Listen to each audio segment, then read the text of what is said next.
I want to give Kobe Bryant a lot of credit. And it's too bad he's not here to see his work too, because he was working behind the scenes with Jeanie as well, and with Rob, and recruiting LeBron James as well. So, all of us played a part, and I'm just happy that the end result was we won the NBA championship. We have 17. I don't have to hear that from Celtic fans no more. No, you don't have more championships than the Los Angeles Lakers. Magic, I want to talk about Jeanie for a minute and get your thoughts about Jeanie specifically, because in a kind of an emotional sense in Lakers Nation, you and Jeanie are like brother and sister. You grew up with her basically from the age of 19 when the Lakers drafted you. Yeah.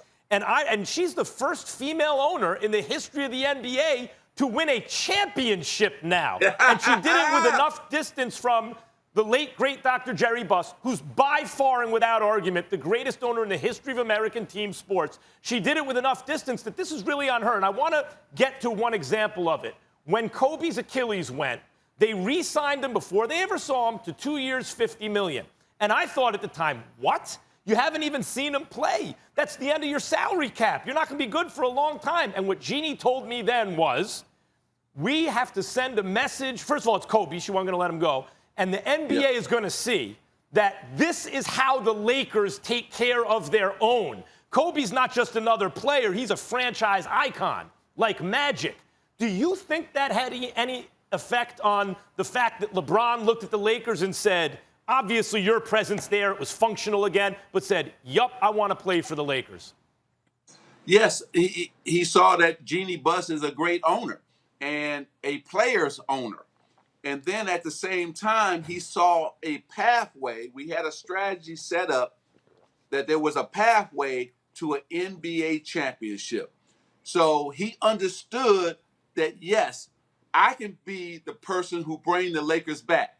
And what that means for him is big, because he's now going to cash in on the fact that the Lakers won the NBA championship because he signed with the Lakers. And his company going to explode. He's going to explode. And I think that LeBron James is well on his way. If he win one more, I don't know how Michael and him going to be right there together, because it's hard to say he's not, the greatest of all time with Michael. And of course, my man Kareem is always in that conversation. But this young man has meant so much to a struggling franchise. Like, we were struggling, but now we're back because of LeBron James. So thank you, LeBron, for signing on. Thank you, AD, coming. Jeanie's done a wonderful job. And little girls right now are dreaming, saying, hey, you know what? I can be like Jeanie one day. Thanks for watching ESPN on YouTube. For live streaming, sports, and premium content, subscribe to ESPN+.